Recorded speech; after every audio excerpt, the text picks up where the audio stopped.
Hi. All right. Super excited, super nervous to be here and speaking, honestly. So if I look at you, do me a huge favor and smile as big as you can and go like this. That would be amazing. So hi, everyone.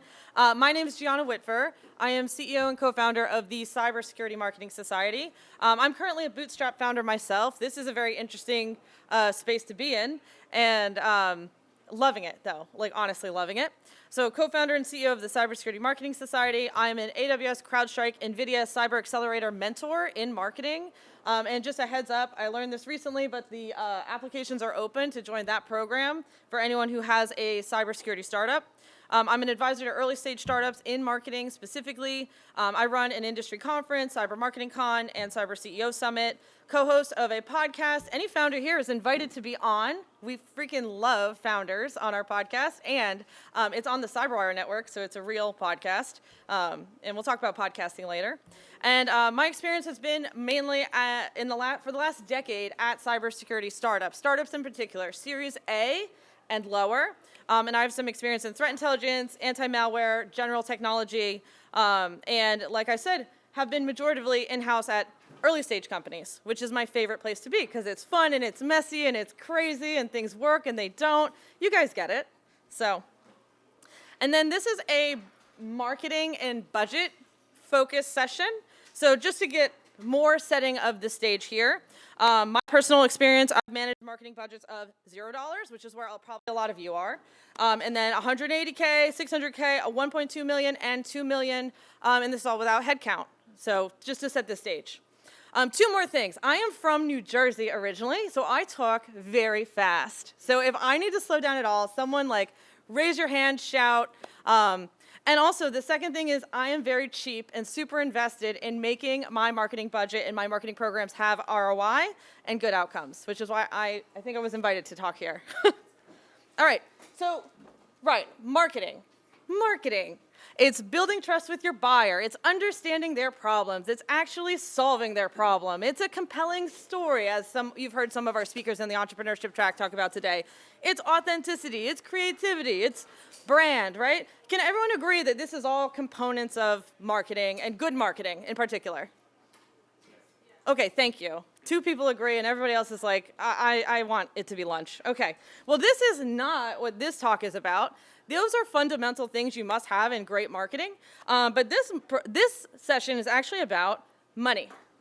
Yay, money. Okay, I hope this is what you guys were expecting, because I did write the talk description to be pretty clear that it's about money. So my goals for this presentation for you is I want to provide context to you as founders, not as career marketers, but as founders, context and help you break through the what is good marketing, where should I spend my budget, how should I hire, what's good noise, so that you can make good decisions. Because some of you will not have a marketing team at this point in your company's career. You will, or maybe you are the marketer as well as the salesperson as well as the dev team because you're the founder, right? That's how it is in the early stages. And even when you start getting a little money, when you raise your $3 million seed round, there's not a lot of money for marketing. So you might still have to do it. Or you might have to make decisions with your money on marketing that need to be at least slightly dangerous and not completely uninformed. So I'm also going to talk about 3 actionable strategies. At the end of this, you guys let me know. This is supposed to be super tactical, so is it too tactical? Are you like, whoa, I just need to freaking hire someone? I want to hear at the end of the presentation what you guys think. But I'm going to talk about 3 actionable strategies for founder-led marketing. So it's building your founder brand, super important, super high ROI if you do it right. Really cool also. Starting a podcast, and don't side-eye me, starting a podcast, I swear, it's easy and it can be profitable. So starting a podcast for fun and profit, and events, which is the big dog in the industry of cybersecurity. We're at an event, we're at BSides. You could sponsor BSides. You could go in the hallway and sponsor a booth. Is it worth your time? Is it worth your money? Since I'm at BSides, I'm gonna say yes. But other conferences, RSA, Black Hat, vendor shows, AWS, Microsoft Ignite, and then the millions and millions of tiny small events that all of us here as vendors, because cyber founders are vendors, have to invest or have to choose to invest to put their money into, like what is worth your time and your money and your effort. And also, I'm going to equip you with resources. If some of this is too tactical or you're completely over your head, I have templates, So I did this for a career, right? I was head of marketing at my last in-house role at a security startup that was acquired by Menlo in February of this year. And I have like resources for y'all too, just so you can take this with you and work on it or throw it out or whatever. But I'm here to help and be a resource to you. So here's the agenda. We're going to go goals and assumptions. We're going to frame this presentation. We're going to talk about expectations of early stage marketing and why it is hard and what you should expect from it. And you shouldn't expect the world from it, but you should start doing it. We're going to talk about building and test your buying assumptions.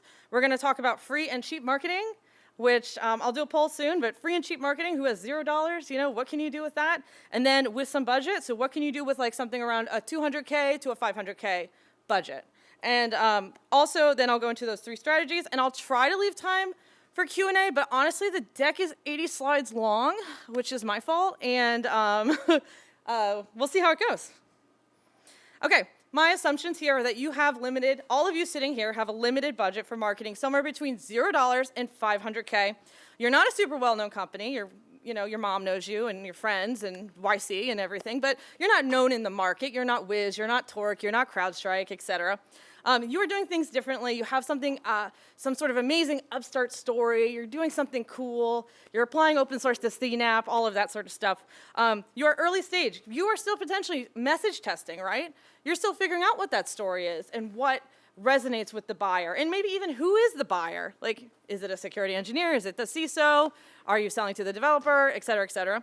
I'm assuming you have a website. If you don't, we're not talking about how to build a website, but I could talk to you in the hallway about that. And you want to get the most bang for your buck with your investment because you're early stage, you have limited funds, and you need to make that money go long. So before we start, can I get temperature of the room? There's going to be a couple questions here. Who here is a founder and entrepreneur? Most of you.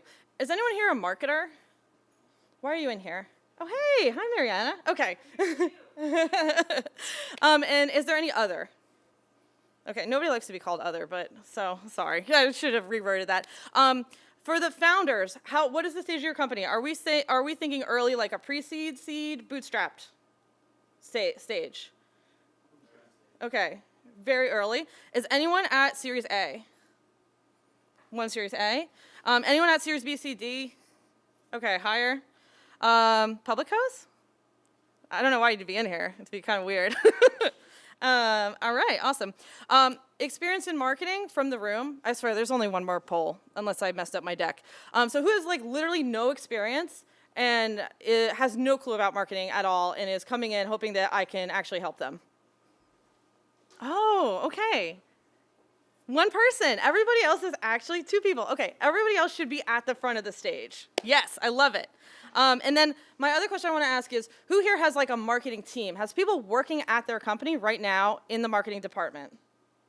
Okay, just a few. All right, cool. Thank you. I'm not going to ask you your budget. This is the temperature of the room. Great.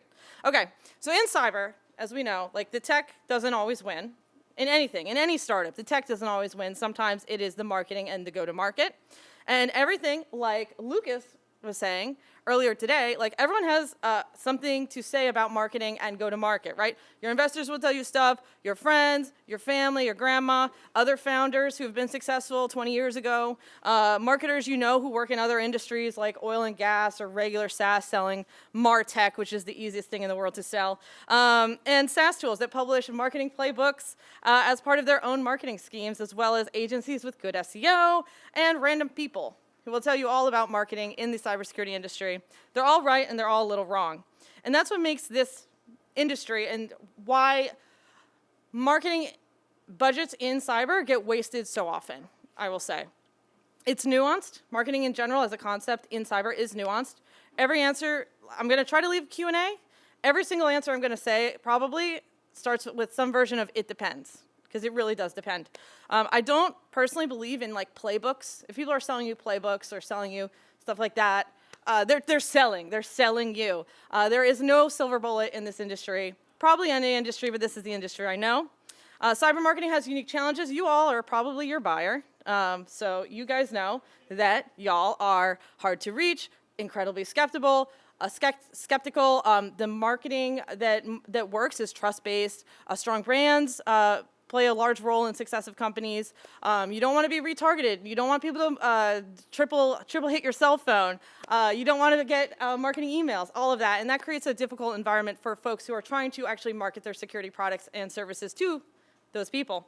And yeah, you can waste a lot of money quickly, and it's because of the difficult nature of reaching our buyer that the vendors that sell to me being the marketer at your company, right, or your marketer at your company, there's this illusion of like there's a black box around the security buyer. They're hard to reach, and they are, but that is why I have found that this industry has the most inflated spend of any that I've been in so far, inflated spend and most expensive programs that we have to run in order to reach these buyers, because the buyers are, like I said, a little harder to reach, and the vendors know that.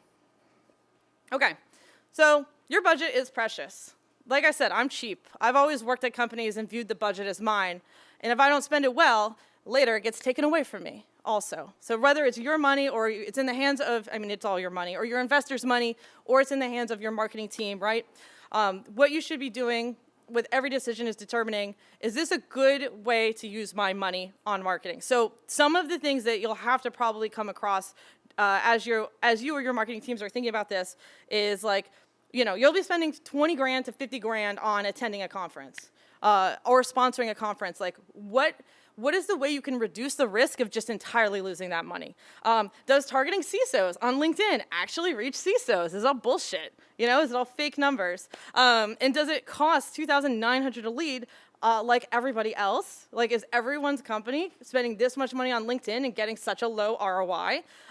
What is ABM? Why does it cost a $60K SaaS tool in order to do ABM, right? These are all things that you've probably heard if you are trying to market your security product, and it's like, you know, there's a lot of, just like there's a lot of noise in the cyber industry, there's a lot of noise in marketing in the cyber industry.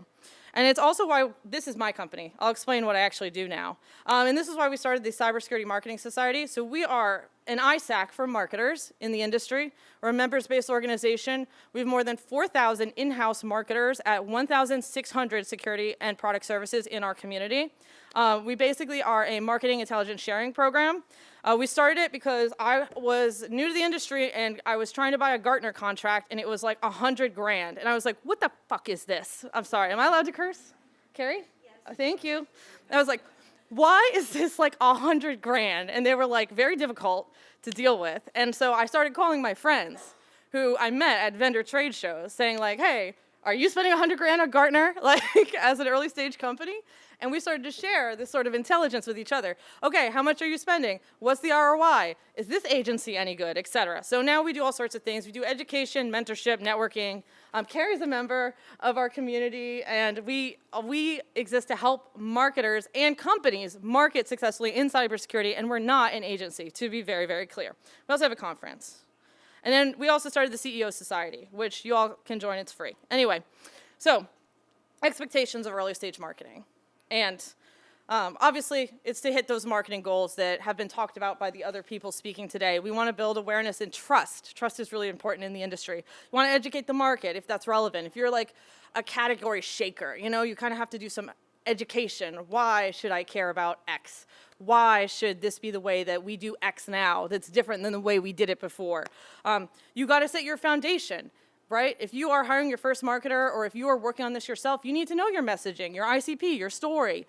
And then this is what you use when you do your initial marketing to get feedback loops.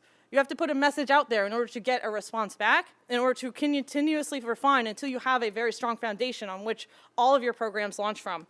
You have to figure out who your buyer is, why they buy, you know, support any existing sales motions that exist, whether they're founder-led or if you have like one salesperson, et cetera, or some outsourced or some freelancer contract sales folks, to experiment and also to build up your like sort of machine. Because you can't have a machine until you have a foundation, but you need to do all that stuff first in order to get there. Okay. So let's talk about, okay, first off, actually, hold on. Is this good? Are we all like awake? Does this make sense? Am I talking too fast also? Okay, thank you. Okay, thank you. All right, so I'm gonna like speed through this because it's not about the money, but it is about the foundation, and it is something you're all gonna need. And you might already have it. Again, if you already have a marketing team, I like trust that they're doing a great job and like understand this sort of stuff and are helping you do this, especially if you have product marketing at your company. But building and testing your buyer assumptions is one of the first things you could do. So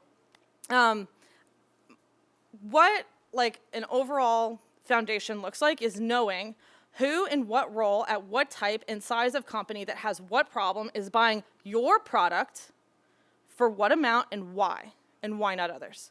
So that is the journey of marketing early stage, is trying to figure that out so that we can eventually scale with that information. Everyone's seen this. Who hasn't seen this a few of you haven't seen this. Okay, this is the B2B buying journey by Gartner. This is my favorite slide. I put it in literally every presentation I possibly can. If I was officiating a wedding, I'd probably put this in the presentation. It's like my favorite slide. This is the journey that buyers go through in buying software, and in buying security software too. It's no longer a linear thing. There's a lot of, sorry. I told you guys I was nervous at the beginning of this. There's a lot of moving through stages. There's a lot of people that you have to be in contact with on the buying team. It's not just like, hey, someone, you send a sales email, you book a demo, you have a POC, and boom, close one in 12 days, right? The buying journey takes a lot longer now than it ever has been because of the equalization and democratization of information on security products and tools and what people are buying in the sales process. So, and then you add the concept of the buying team to this, right? Who are you selling to? Are you selling to this person? And they go through this journey. Oh, look, there's another person. Oh, and surprise. Now we have to talk to, like they were saying before, procurement. Now we have to do a security questionnaire. And oh, the CFO wants to know because this is $1.5 million investment. So you have all these people that you're selling to, especially if you're selling to enterprise. And it could be quite a lift for a company. And then you're looking at the go-to-market motion too, right? Are you selling direct? Are you selling through partner? Are you doing a PLG motion? So anyway, the point of all that was, and all those beautiful graphs that I made and the beautiful slides that I have, is that foundational marketing that is based on your educated assumptions about who those people are, about how they buy, about why they buy, and about why they want your product, their problems, et cetera, is what we're going to base all of our like budgetary stuff on. So, and if you have not already, again, I'm kind of going through this part fast. If you have not already done your personas, like if I'm saying foundational documents, I kind of mean 3 things. 1, personas, 2, ICPs, and 3, your messaging doc. This is what you should be doing, right? Who are you selling to in a security company? And security companies are in a company to the security department. And those can be really varied and different, so try to lock this down. Go through your past sales ones, closed ones. Try to see if there's patterns. This will emerge over time, but you have to start with something. You have to start with some assumption, right?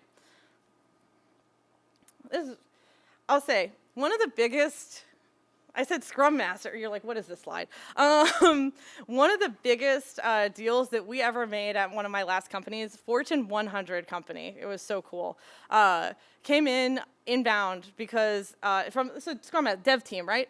Came in inbound from the dev team to our website, and the original, the title of the person who requested the demo was Scrum Master, and that just blew us out of the water because before we were selling to actual security titles. So sometimes things also, it's an illustration of things that can change as you continue to put your product out in the market, right? You might uncover and identify new opportunities there. And I have a template for you. Just email me, or you could get it. I think the deck's available to everybody afterwards. And I'm doing great on time. Good job, Gianna. Thank you. This template is available for anyone who wants or does not have a standardized messaging template ICP persona document. You'll be able to get it after this. You just send me an email, or I could attach it to the deck. So you have your foundation, and now you can launch your marketing stuff, right? And to be clear, just like really honing it in. You don't need to have a perfect ICP and perfect messaging and perfect you need to know who exactly you are contacting or who you're selling to exactly, right? This will change. And there are things you can absolutely take your marketing budget and spend your money on while you don't know these. So you're like, okay, I know I have a solution that solves a problem. I don't know exactly who's going to buy that problem. I have a good idea. That's fine. You can spend money. You can start going to market with that. And then there are things you should not be spending money on if you don't have like an extremely good knowledge of what your go-to-market motion, who your buyer is, what problems they solve, where to reach them, et cetera. So high level for early stage founders, and this is from the community intelligence that we have in the society. We have like hundreds of thousands of messages that run through our message board. It's Slack. It's a Slack. One through our Slack every single year, talking about vendors, talking about things that work. High level, what's working and what isn't. For early stage, I would say that these things on the left are pretty great, depending on how you execute on them. So events, content marketing, and building a brand for the founder, and that's exactly what I'm going to talk about in this presentation. What I would stay absolutely away from is high investment scale-up tactics when you're not there yet, when you don't know exactly who your buyer is, unless you use it as part of a testing, but really you should have that. You as founders should not be doing that. No offense, I totally believe you could run LinkedIn campaigns very successfully, but I would put that in the place or hand of someone who is a marketer by trade. And don't get bamboozled by like PPC agencies, folks who are going to spend your money on your behalf in this early stage without being very clear that they are industry experts. I think every marketer in this room, which there's only 3, so that's not a lot of N there, but I think every marketer in this room has probably had this experience of investing in a program, investing in something, a vendor, a partner who has promised the world or promised, hey, you know, we mainly work with landscapers, but of course we could do SaaS. Or, hey, we mainly work with sales tech. Yeah, we worked for Salesforce and we worked for Gong and stuff, and we can work with you. And then 180 grand later, you realize that was a bad investment. So be very careful. Everyone wants to take your money, to be very clear. Every agency will happily take your money. There's very few that DQ you, like you will DQ customers. And so that's something that we absolutely advise against. And then content syndication. If you've heard of it, if you haven't, just stay away until you are later. Things that can or cannot work are one-on-one meeting makers, cold outbound, despite how icky it might feel on occasion, and also intent and signal-based plays. But that said, also there's nothing dead, and there are edge cases everywhere, and there are also terrible vendors out there. Okay. Small but mighty budgets. Here we go. You're like, cheap. This is me. So, what is even possible on $0 to 500K, right? $0 is not a lot. 500K is barely a lot. If you're really like marketing to the enterprise, trying to get your brand and your name out there, it is, it's like a lot for like a person, but it's not a lot for a company. And there are some things you could do. I'm going to have a lot of bullets. I'm not going to read through all these bullets on all these slides, but I do have lists of options available for folks. So there's actually an almost unlimited amount of things you could do with $0 that would take up way too much of your time and energy. So you'll have to pick something, which we'll get into later. On $0, I would also put a few things in place that do cost a little bit, but should be your base marketing setup even before you start doing like any of this stuff on the left-hand side. So you should have your foundational documentation in place. We talked about that kind of ad nauseum. I'm sure you're tired of me saying it. You should have a marketing automation platform, which could be really cheap, something like a HubSpot, something that is like a CRM marketing automation platform mix, so that you're able to capture leads as they come in, capture data, track stuff, build sort of a database of contacts and future salespeople, future prospects, future buyers in your database, and as well as help you do some sort of very light lift marketing, which is like newsletters, capture stuff on your website, et cetera, nurture streams. You should have a brand of some kind. You should have a logo. It shouldn't just be like Times New Roman. This is my company, You should have some product materials, right? It could be simple. You could make them in Canva or PowerPoint. You could hire a designer on Fiverr to make you some brand materials in your brand, using your logo, using your colors, and start from there. But you should have something that you're able to email folks or have available for download that is PDF style and able for people to reference later, that talks about your product and the problem you solve and why, and has your contact information on it. You have a website, and you should very critically, have the ability to edit your own website on your own. You should not have to spend hours and time and money on agency hours to edit your website. Choose a website that is easy to edit. Have whoever develops your website build components or blocks so that you can drag and drop your website. This will make your life so much easier, and any marketing team you hires, life so much easier at the end there. And then there's some key scrappy tools, so like brand templates built in Canva, like I mentioned, any branding materials, stuff like that. And so where do you choose to start? Because there's, like on this list here, there's like a lot of bullets. I didn't even read any of them because I'm going to read them slightly later. So where do you choose to start? That's pretty cool. So you're going to strategically choose out of the plethora, out of the buffet of free things you could do that are still marketing and still might have an ROI. You're going to strategically choose the best options for you based on your internal resources, right? Oh, that one spins too. I didn't even know that. That's great. So internal resources is not just about your money. It's not just the budget. That's obviously one of the biggest resources. But it's also about your team. And it's also about you as a founder, right? So do you feel comfortable speaking in public? Would you be as nervous as I am up here, or would you be like owning the room and willing to get on stage and willing to talk to folks and willing to fly to conferences and speak on stage? Do you personally have any time to invest in this sort of marketing activity? Or would it be better for you to spend your very tiny budget on hiring a freelancer? And I ask that because as part of the AWS, CrowdStrike, NVIDIA, I'm sorry, that's the name of the program. It's like very mouthy. You know, I was talking to one of my cohort, you know, my mentees, one of the companies in the program, and I was going through them. They were asking about like demand gen, and it was like, great, like, all right, you raised like $8 million, right? How much, do you have like a marketing person yet? No, okay. Do you have time? Do you have time to put into marketing as the founder? And they were like, we have 1 hour a week.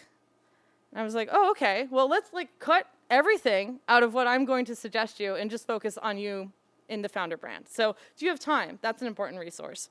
Do you have salespeople? Are they good? That sounds very sassy. Do you have a marketing team? Do you have marketers?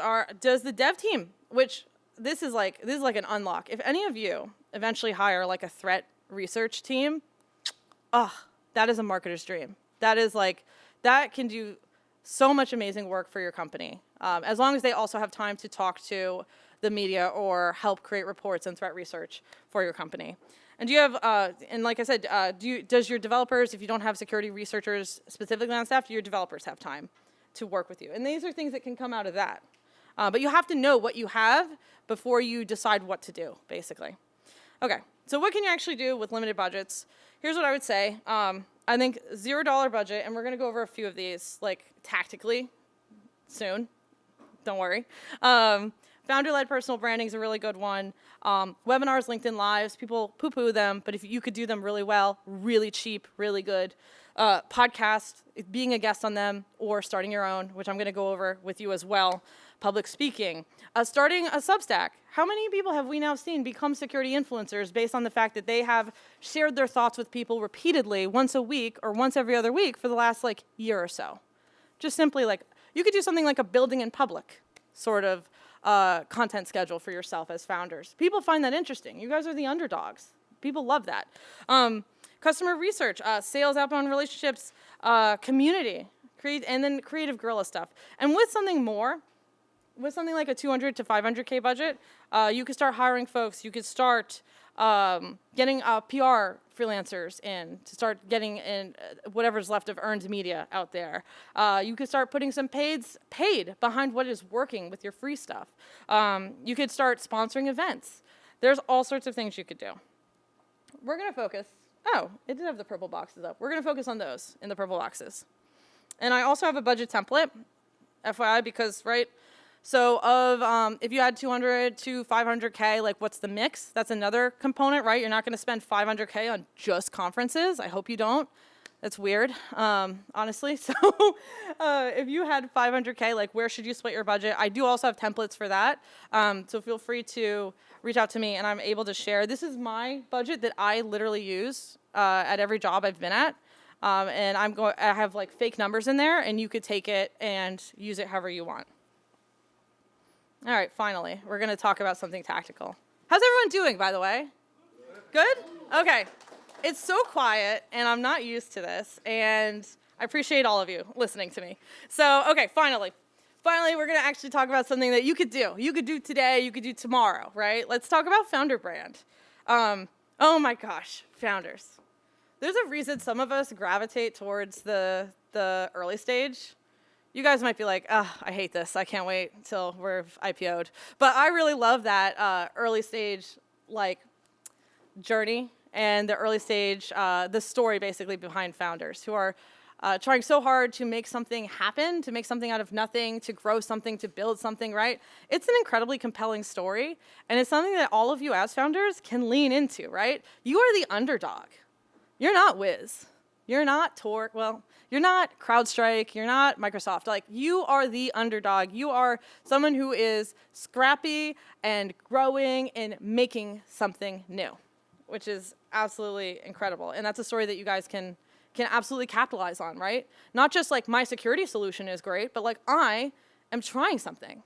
I'm building something. I'm putting my heart, soul, and guts into this, and it might not work out, honestly, for, we all know that. But, okay, so becoming a known entity, why also should you work on your founder brand? So becoming a known entity, which has now happened to me in a bit of a way in like the security marketing industry, brings opportunities to you because you are known. Same as like when people think of CNAPps, they think of Wiz, because Wiz is known.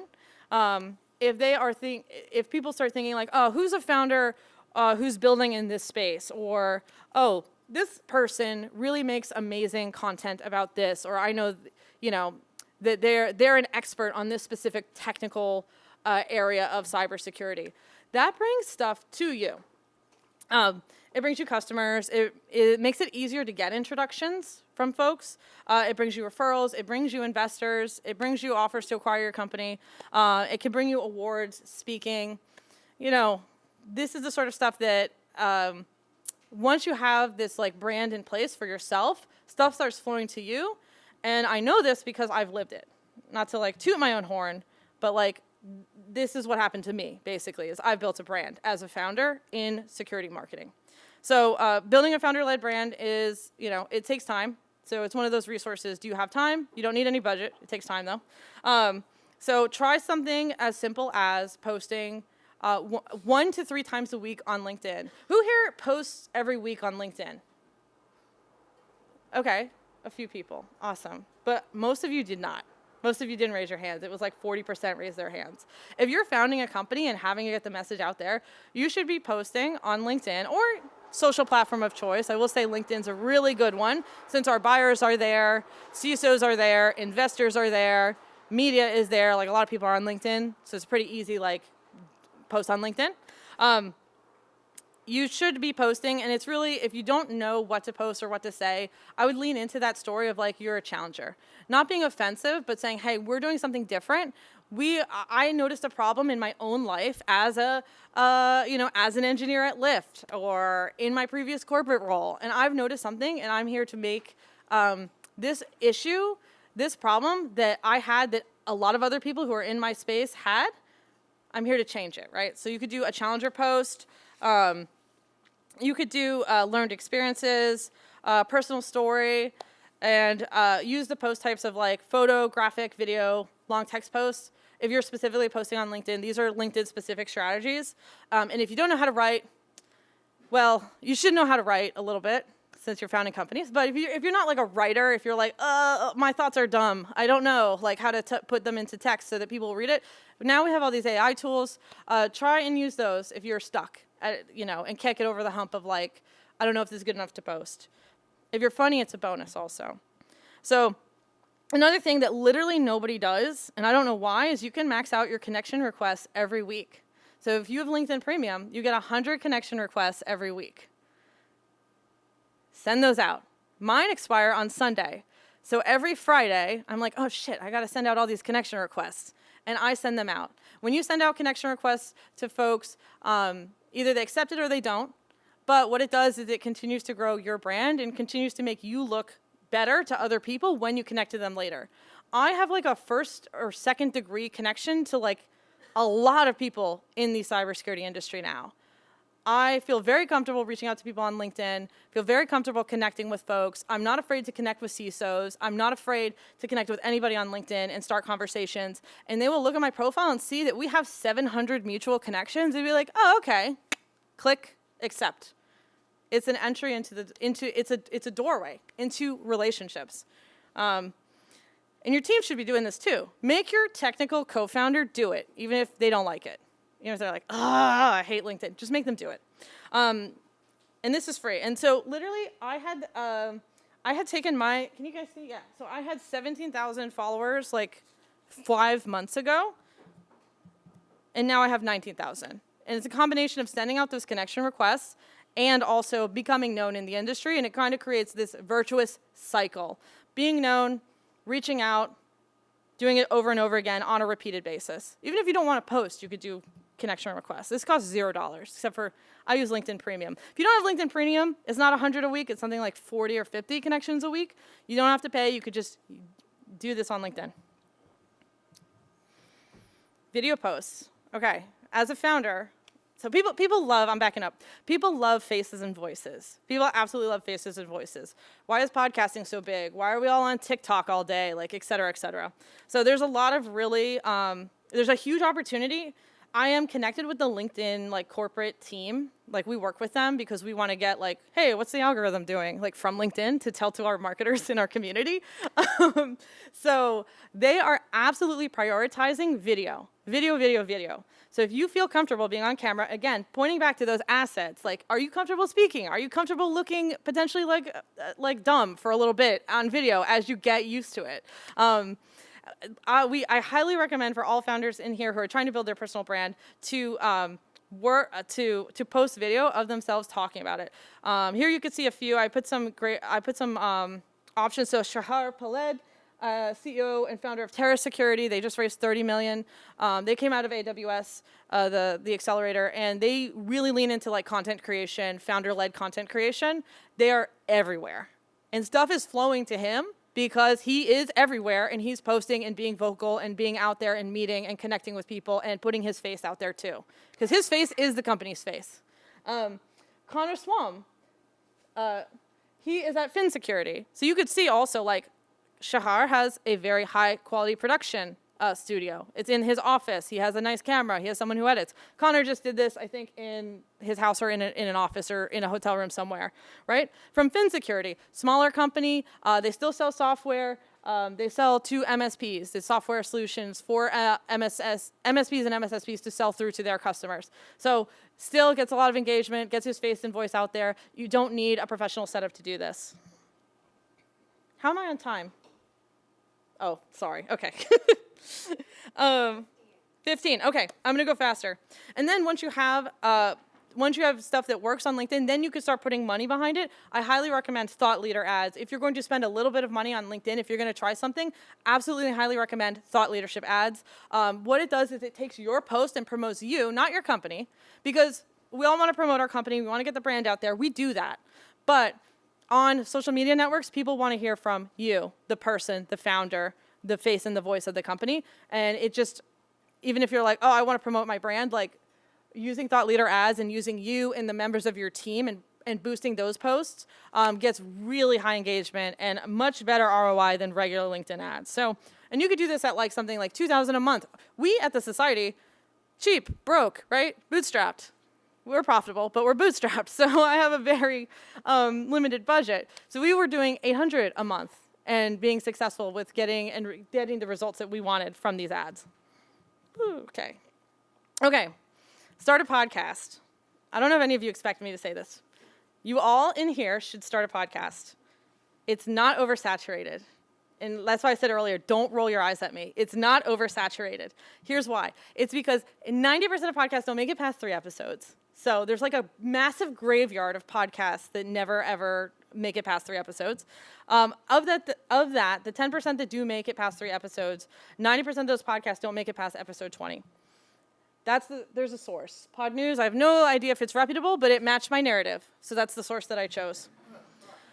Myself and Maria, my co-founder and my co-host of my podcast, we have been running this now for 184 days. 184 episodes, which is 3.5 years, because we produce a podcast every single week, and we've done it for the last 3.5 years. And when I looked at that, I went, oh my God, no wonder I'm so freaking tired all the time talking to people. But hey, here's what happens. After 3.5 years of producing this podcast, which does not cost a lot of money, people are coming, like I said, found a brand, people are coming to us. I am getting contacted to speak. I'm getting contacted to be on other podcasts. I'm getting contacted. People are agencies, PR firms, like tier 1 PR firms are reaching out and being like, will you please have our CMO on your podcast? We love your podcast. What about my CEO? Will you have our VP of whatever on your podcast? This just flows to us. We barely ask for anyone to be on our show anymore, basically. We still do, because we do also want to invite and curate the audience, like the guests on our show, but like, we wouldn't have to, basically. And also, starting a podcast serves a dual purpose, and it's not cringy. Okay, so starting a podcast means you get to talk to your customer, like, whenever you want. Starting a podcast means you can conduct research on air with your customer or your future customer. So it's a combination of marketing and ICP research and continual development and refinement of your messaging over time. So, and it's also fun, and it's also very flattering, because when you're messaging folks saying, hey, like, I started this really cool security solution that, it displaces your current, XDR or whatever you want to say about whatever your product is. It's an AI SOC solution, right? And they're getting like a ton of the same outreach from the 70 other founders who are working on an AI SOC right now. This cuts a little bit through the noise, because not everybody starts a podcast, because everybody thinks it's too much work and it's oversaturated and it's cringy, and I'm telling you that it's not. Look at this. This is a real example. Henry Steele, he's a senior security engineer. He's at Antara, that's a vendor, but he's a security engineer. Maybe he's in your ICP. He was complaining about something on LinkedIn. People love to complain on LinkedIn. Take advantage of that. Jump in, be like, great, let's talk about it on my show. And you form a relationship, and then you get to know these people. And your circle of influence grows. And then here's the costs, right? And I'm realizing I'm running out of time very quickly.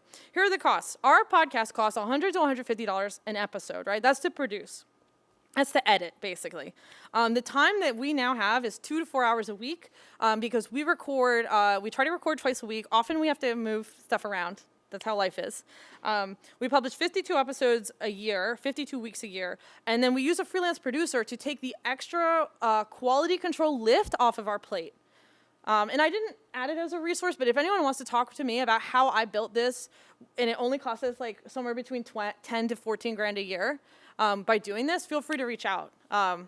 Because it took like a year to get the flow going, really, and I learned a lot of lessons on how to, like, basically, all we do now, myself and Maria, is like go on the Riverside platform, post our mics, and then talk to people.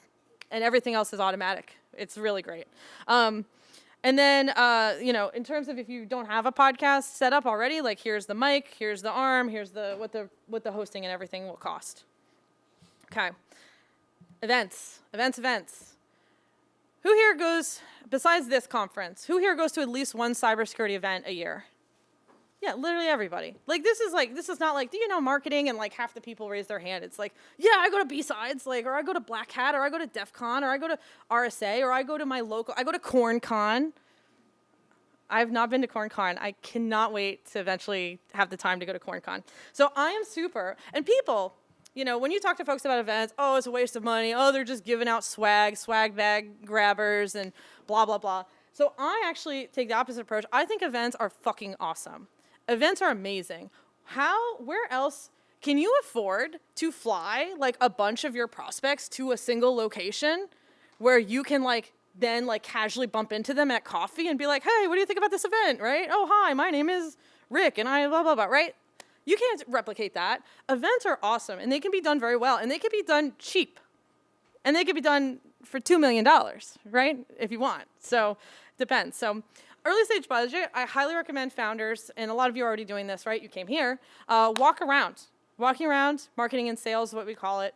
I used to have to do this at my previous jobs, right? You go to a conference and you would just walk around, talk to people. You don't have a booth, you're not speaking.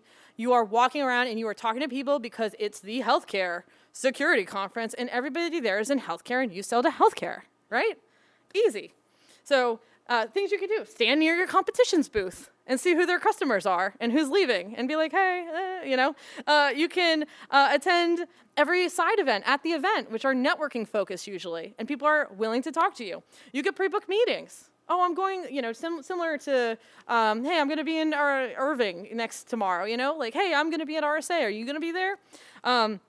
Be outgoing and friendly. Resources. If you're not outgoing and friendly, that's okay. But maybe going to events is not as much for you. Have canned questions to ask if you're not a people person and you need a little bit of help there. And I love events too because it's that instant feedback loop. That is, you know, you get that like, stop talking to me. You know, that very like, oh, I don't want to hear about your product. I don't want to hear about you. You're trying to sell me. You get that immediately. And you can either understand that they're not your ICP, not your fit, or maybe you suck at explaining who you are and what you do, and maybe you're coming off too strong, or maybe it just seems super salesy. So I freaking love events. And programatize. Whether you pay a sponsorship or whether you just go to an event and walk around, programatize your follow-up. Make it easy. Everybody goes to events, they collect a bunch of business cards, they connect with people on LinkedIn, and then they never ever see that person again. They never follow up. They never send a message. They're like, I'm going to do it on the plane. You never do. What are you doing on the plane? You're doing emails, but you're not emailing the people you just met. So make sure to can your messages. Make sure to connect with folks on LinkedIn instantly, immediately. Send those outreaches immediately so you know where you met this person, why you met this person. You can mention if there was a follow-up. If they're a speaker, say, hey, thanks for speaking. If you didn't even attend their talk, you could say, hey, thanks for speaking, you know? Make sure you do that actual work of making your event, all the relationships you've built, portable and follow you after the event. And if someone was interested in your product, you should have booked a meeting right there. And if you didn't, well, if I worked for you, I'd be mad. So if you have some budget, right? So now we're talking about money. You could do this if you're Vanta. When you're investing, and I'll really try to speed it up. Sorry, Carrie and everybody in this audience. So I used to work at a commercial real estate investment and development firm. And we used to buy like property and build things on it. That was fun. It was not cybersecurity. But my boss used to say location, location, low basis, right? Location, location, low basis. Is it the right fit? Is it the right person? Is it the right ICP? And what's the price? Because there is a maximum amount of price I'm going to pay, even if there's 100 Fortune 100 CISOs there. There's a max that we hit here. So when you start with your event strategy, you're going to start your event strategy with some money, right? You're finally saying, great, we're going to invest in actually boothing, sponsoring, speaking at an event. You want to choose carefully. And events have different goals too, so you want to make sure you have your strategy in place beforehand. You want to say, are we going to this so that we can get the name out there because we're so young and new that nobody's ever heard of us and none of our outreach is hitting and no one wants to talk to us because we look like we're scam artists because we're not a real company yet. Do you want to find investors, right? A lot of investors go to events that have that early stage booth area. I'm talking about RSA, Black Hat in particular. They walk around, they look for opportunities to meet with young companies. Are you going for lead gen? Hey, we have, 20 grand, and we know that that our healthcare, that we sell to healthcare, and the healthcare association is having a conference, and there's an opportunity to have a booth, and we sell to these people. That's lead gen. You can get hot conversations. You could get pipeline from that. And then strengthening relationships too. If you're selling through with the channel, sorry, everybody, if you're in the channel. There are some things that you'll probably have to do, partner events with the channel, and then eventually like user conferences as well as dinners. Like these are all relationship building activities. And you have to pre-qualify also before you buy. So just like agencies, I feel like event sales folks just want to sell events. They want to sell booths. They're not going to disqualify you ever. They're not usually very sophisticated sort of consultative selling. They're like, we have a booth. Do you want it? And you're like, maybe. And they're like, it's 25 grand. So you have to make sure that you pre-qualify before you buy any sort of event. I have a bunch of questions that you can ask before you pay them money, right? To double check that this is the right ICP, this is the right persona, this is a good investment of your budget, of your money. And I have 5 slides of that, so I'm going to quickly go through them by just swiping. Another thing, like a shortcut to a highly targeted event is co-marketing. So if you are doing an event, you're going to Falcon, there's parties around these large events, RSA, Black Hat, etc. You don't have the budget to spend on having a booth there, because RSA will run you 50 grand, Black Hat will run you more, right? Even on low levels, when you count all the ancillary costs of having a space at these shows on the trade show floor. So what you could do is co-market together. If you're in some sort of portfolio, if you have a venture firm, if your guys are invested in already, getting the portfolio companies together to go in on activities around the outside of the event can be very effective. If you're targeting a vertical, association and ISAC events are really good typically, and also some of the ISACs are very affordable as well. Another one of our, the AWS Accelerator cohort, they only sell to like oil and gas and energy. And it's like, easy. You just go to like the oil and gas shows and all of your audience is there. And then partner events. So partner events are amazing if you are able to be in a partner network, if you're part of like an ecosystem, again, like an AWS or a Microsoft Ignite or Microsoft already. Like one great thing, those are usually pretty expensive, I'll say, but one great thing about the audiences there is that they are pre-qualified. Instead of coming up to you and saying, okay, you're this, what do you do? Then they get to come up to you and say, hi, like, how do you integrate with X? So it's an easier lead-in to what your value proposition is. And I also have this strategy doc, again, like free, like I'll send to everybody. This is how I do my stuff. Like I was like, what would actually be useful to our founders? Like, let me write down how I think and like how good event marketing should work. So because this is way too short of a time to go through every aspect of marketing. So feel free to reach out again, or in the follow-up, I'll send you what my strategy documents are so that you can use them at your company. All right. This is probably you right now, maybe. It's like, this seems insane. So one other thing I can offer to you as a resource. We happen to have intelligence on what is a good investment and what isn't, and who specifically is a great vendor and who isn't, right? So when you're looking at like an agency partner or a PR firm, or if you're looking to hire someone, right? The Cybersecurity Marketing Society has lists of folks that we have gotten basically reviews on for the last 5 years. We have 5 years worth of historical data on reviews of, hey, I have invested X dollars in this vendor, partner, event, etc. I thought it was a good return on my investment, or I thought it wasn't. So if you ever are looking for feedback on a specific vendor, partner, or a specific way to go to market, send it my way. Happy to answer. We have recommendations. And we have people we have not people, but we have what to be aware of. Especially in the event world, there's a lot of events that are, so-so. Right, so like here's some examples. People talk about what works and what doesn't. We also conduct industry research that's available on our website. So for example, we do an ROI of RSA, right? We're spending, literally, some of our members spend like something like $3 million to attend and exhibit at RSA. Like, what do they get out of it? Is it worth their time?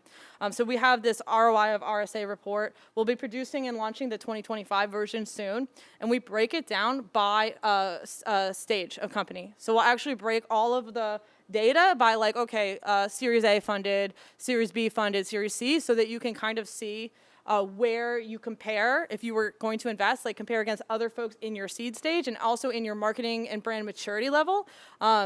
So that you can make better decisions. I want your feedback on this presentation. Please reach out to me. If you want, you can join us at our Cyber CEO Summit. And questions and answers time. I think I have like 2 minutes. So, yes. Yeah.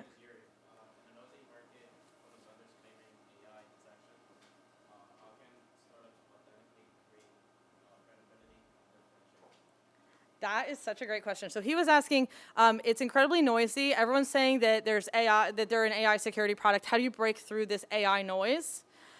This is a conversation that we have with the cohort a lot.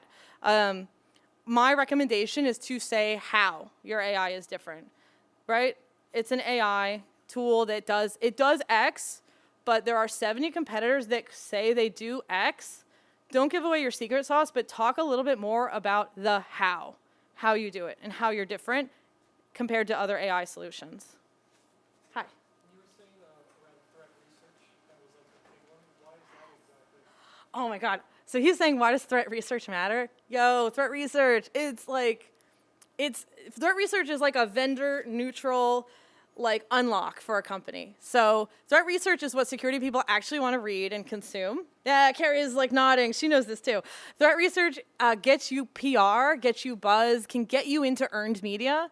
And threat research is new. So it's interesting. And actually our industry is very driven by like news. It's like a news cycle related. Oh, there's a breach here, there's a breach there, there's a breach that. Even if you don't participate in that sort of thing, if you have new threat research that has come out, you have something to talk about. Does that make sense? Yeah, so it's different from threat intel you're talking? I'm talking about you could take your threat intel and turn it into a research, like public facing. Here's a vulnerability we found. Oh, look, we used our telemetry of our products and we discovered X, sort of activity. Yes, is the answer. Yeah. For early stage barrier, they say that we don't have the budget to actually hire someone to do that. We have a pipeline of applicants leads into that threat research. Into threat research? Okay, so you have threat research, but you don't have anyone to talk about it, is what I'm hearing. We don't have the budget to hire someone for threat research. We don't have a threat researcher on the team. Oh, okay. That's tough. I think you could take what you have and try to turn it into something. So you might have like product telemetry, like our massive intelligence that we got from all of our customers says this. I think that is a way to do threat research without having a threat researcher who's actively like researching exploits and vulnerabilities and coming up with like big news breaking things.